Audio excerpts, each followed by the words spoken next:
n'abantu nti kiragibwa ku social media ne ku TV. Kati ekidda mu relationship. Kikomawo eno. Kati kiki era kati tugamba nti kati alien ali mu kukula.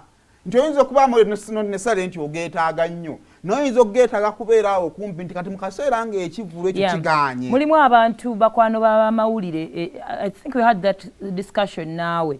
Nga oyinza okuba ne bannamawulire just olina enkolagana yaabwe nga ne bw'okola ki toliwulira kitukwoyo omuntu. Naye baddako mu kivvulu n'oyo. Ne mubuuza kati tugenda kugamba tutya abantu. Naye ku Monday twajja ne tugamba yakoze. Twajja mune tugamba yakoze. Nenga tetwalina tetulina bwe twatula tugamba bane musala tumuwolereze. Ne twatuuka nja kati musala tumukolere ki? Kasabu bwanya azze ku stage ne beevimbisaamu awo. Kasa tufunye content. Era ne tujja ne tugamba ekivvulu kyakoze nenga temwali bantu.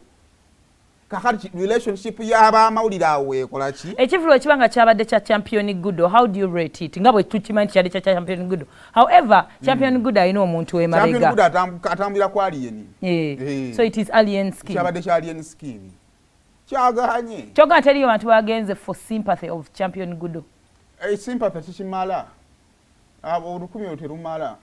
Naye mu byonna inzes it is lesson. It is a lesson eri alien skin nga businessman yajja mu business eno sikuyimba buyimbi mulimu ebintu bingi nnyo ebikola omuyimbi ali successful.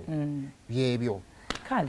Over the weekend omukulu yabadde Boston. Boston. Okuti kiba kyako.